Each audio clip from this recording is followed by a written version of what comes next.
আজকে যতক্ষণ ধরে অভিযান চালালাম, থ্যাঙ্কস টু বাংলাদেশ সেনাবাহিনী, উত্তরা আর্মি ক্যাম্প, ওনারা থাকার ফলে ওনাদের অ্যাসিস্টে অভিযানটা খুব সফল হয়েছে, সার্থক হয়েছে। আমরা যাদেরই কাগজপত্র আটক করেছি বা যাদেরই কোনো আইন অনুযায়ী ফল পেয়েছি তাদেরকে ডিউলি পানিশ করা হয়েছে, এবং পানিশমেন্ট দেওয়াটাই কিন্তু আমাদের উদ্দেশ্য ছিল না।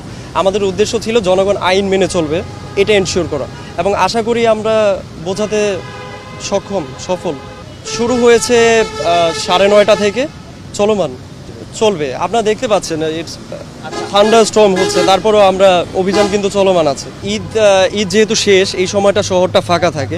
এই সময়ে আমরা চেক করে আজকে কোনো মাদক টাদক পাই নাই, তবে একটা বাস আটক করা হয়েছিল, বাসের রুট পারমিট ছিল না।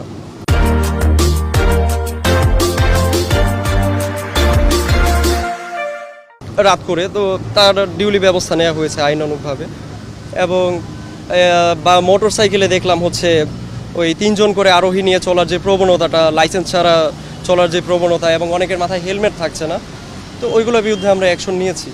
আপনারা জানেন বাংলাদেশ পুলিশ, বিশেষ করে ডিএমপির প্রত্যেকটা ইউনিট খুবই তৎপর, এবং আমরা রাতে নিরবচ্ছিন্নভাবে অভিযান চালাচ্ছি।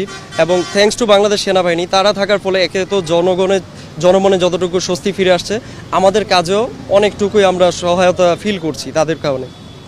এবং এই অভিযানটা চলছে, এটা একটা চলমান প্রক্রিয়া। আশা করি এটা চলবে না। আমার সিনিয়র কর্তৃপক্ষ এবং বাংলাদেশ আর্মিও সিনিয়র কর্তৃপক্ষ, তারাও খুবই আন্তরিক এই বিষয়ে। আমার নাম শাহাদাত হোসেন শান্ত, আমি পুলিশ সার্জেন্ট হিসাবে আছি ট্রাফিক উত্তরা ডিভিশন, ডিএমপি।